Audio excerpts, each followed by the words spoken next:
Assalomu alaykum do'stlar.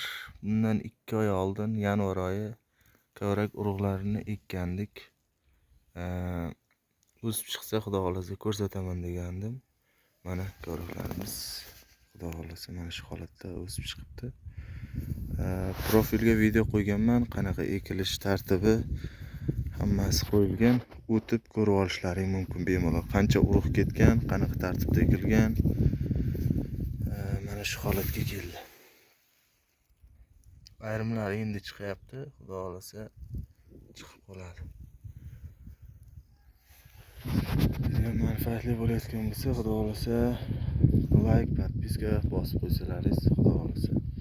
Buni mana shu yerdan necha kilogramm urug'dan necha kilogramm, necha dona ko'chat chiqqanlarini video tarzida qo'yamiz, xudo xolasa. Buni endi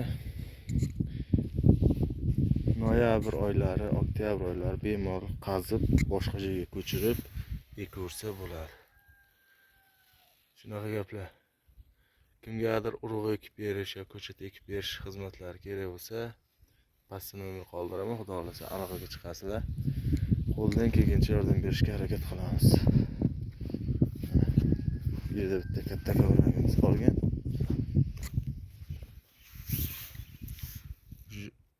3 quloqmi, 4 quloq ekan.